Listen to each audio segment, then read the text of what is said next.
Bonjour à tous, aujourd'hui, on va parler de neuroplasticité, ce que c'est, pourquoi c'est la clé pour reprogrammer ton état d'esprit vers le succès, et surtout comment développer une discipline durable sur le long terme.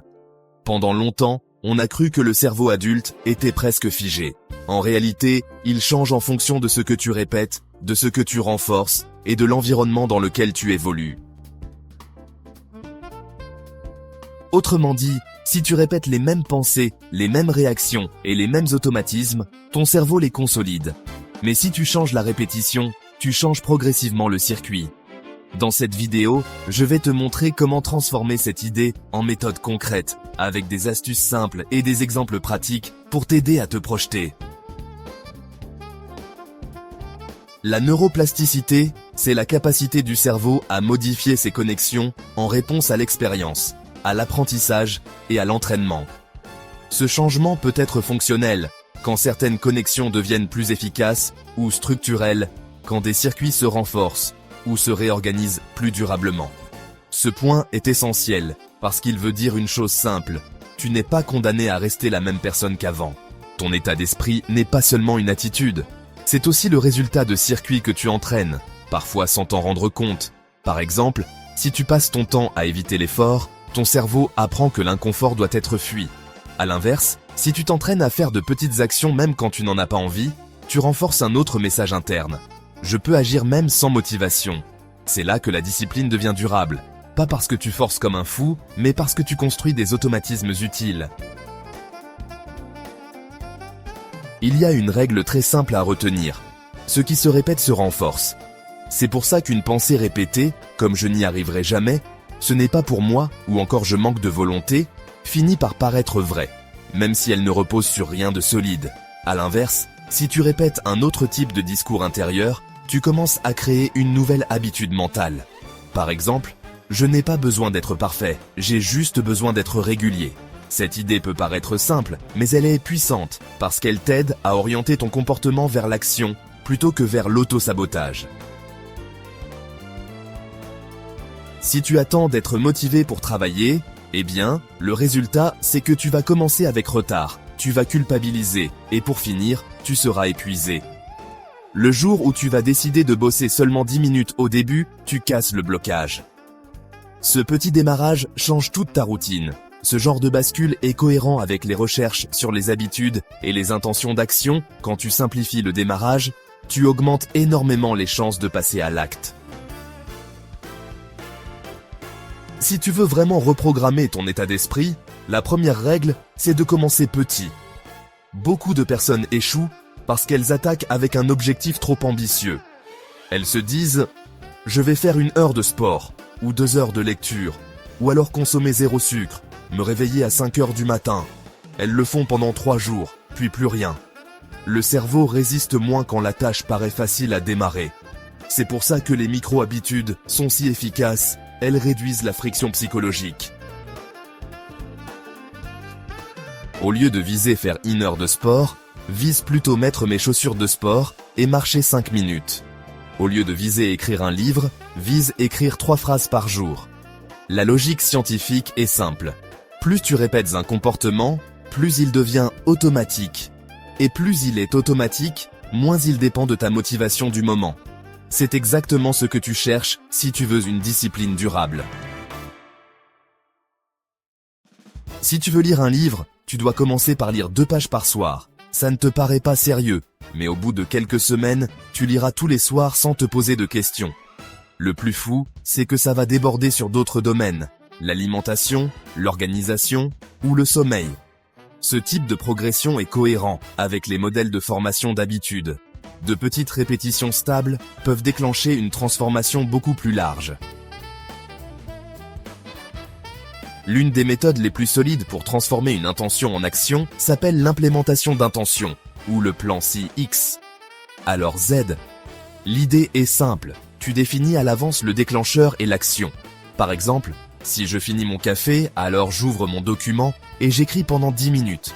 Pourquoi ça marche? Parce que tu réduis le nombre de décisions à prendre sur le moment.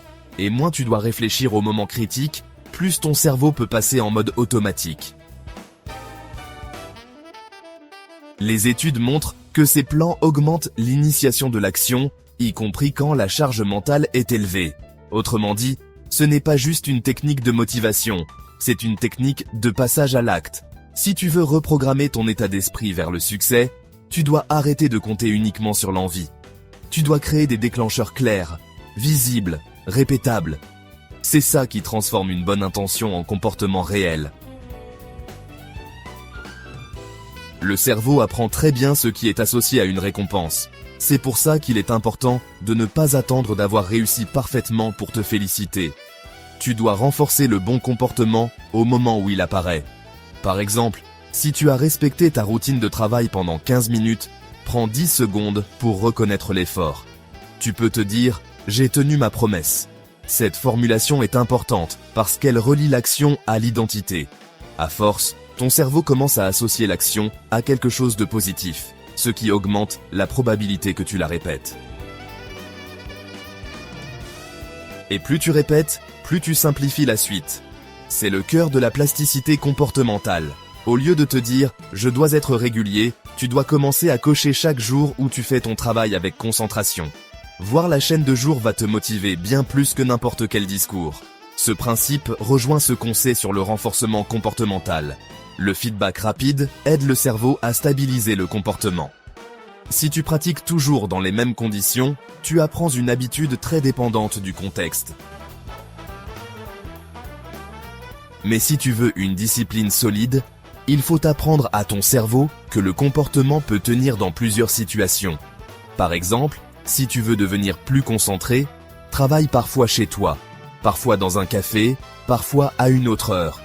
Si tu veux courir régulièrement, change de parcours, d'itinéraire ou de moment dans la journée. Cette variation aide le cerveau à généraliser l'apprentissage. C'est particulièrement utile pour les habitudes de long terme, parce que la vraie vie n'est jamais parfaitement stable. Si ton comportement ne fonctionne que dans un cadre idéal, il ne tiendra pas longtemps.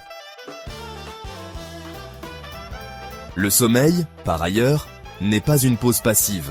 C'est un moment où le cerveau consolide et transforme ce que tu as appris. Plusieurs travaux du site Science Directe sur la médecine du sommeil montrent que le sommeil améliore la consolidation de la mémoire déclarative et procédurale, avec un rôle important du sommeil lent et du sommeil paradoxal selon la nature de l'apprentissage. Pour toi, ça veut dire une chose très concrète. Si tu veux changer durablement, tu dois aussi protéger ta récupération.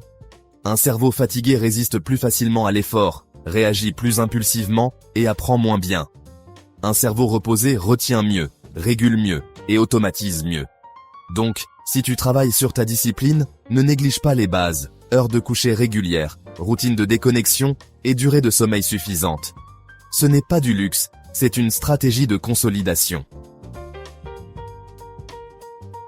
L'exercice physique est l'un des leviers les plus fiables pour soutenir la plasticité cérébrale. Des revues récentes montrent que l'activité physique favorise la connectivité neuronale, la régulation de certaines fonctions cérébrales et des changements associés à l'apprentissage et à l'adaptation. Concrètement, ça veut dire que le sport ne sert pas seulement à te défouler. Il peut aussi améliorer ton terrain mental, ton énergie, ton humeur et ta capacité à maintenir des routines. Tu n'as pas besoin de faire un programme parfait. Une marche rapide, un peu de renforcement ou une séance régulière suffisent déjà à soutenir ton système. Si ton but est de tenir une discipline sur le long terme, il faut voir le mouvement comme un allié de ton cerveau, pas comme une contrainte supplémentaire. Il y a enfin un piège très fréquent, attendre de se sentir prêt avant d'agir. Mais l'état d'esprit ne vient pas toujours avant l'action. Très souvent, il se construit après les petites preuves que tu te donnes. Quand tu fais quelque chose de difficile, malgré une faible motivation, tu envoies un message interne puissant. Je suis quelqu'un qui agit. Avec le temps, cette répétition modèle ton identité. Et l'identité est un moteur très fort de la discipline. Autrement dit, ne cherche pas seulement à changer ce que tu fais. Cherche aussi à changer ce que tu te racontes sur toi-même. Au lieu de « je n'ai aucune régularité dans mon travail », entraîne-toi à dire « je suis en train de devenir quelqu'un de régulier ». C'est beaucoup plus réaliste et surtout beaucoup plus utile. Si tu veux passer à l'action, voici un protocole simple. Choisis une seule habitude. Réduis-la à une version ultra facile. Associe-la à un déclencheur précis. Répète-la tous les jours. Coche-la visiblement. Ajuste une fois par semaine, pas toutes les heures. Ce genre de système marche mieux que les grandes promesses parce qu'il respecte la façon dont le cerveau apprend réellement, par répétition, renforcement et contexte. Tu n'as pas besoin d'un déclic magique, tu as besoin d'un système qui rend le bon comportement plus facile que l'ancien. La neuroplasticité te rappelle une chose essentielle, tu peux changer, mais pas par la simple volonté brute. Tu changes par ce que tu répètes, par ce que tu renforces, par la façon dont tu structures ton environnement et par la manière dont tu récupères. Si tu veux une discipline durable, arrête de viser le parfait. Vise le répétable. Et si tu veux un état d'esprit plus fort, commence par des actions plus petites, plus claires et plus régulières. C'est souvent comme ça que les changements les plus profonds commencent. Finissons avec Amadou Kourouma, écrivain ivoirien, qui disait que l'homme est ce qu'il devient. Le cerveau se transforme selon ce que nous répétons, et notre avenir dépend en partie des circuits que nous construisons chaque jour. Merci d'avoir regardé cette vidéo jusqu'à la fin. N'hésite pas à la commenter, à la partager et abonne-toi pour plus de contenu.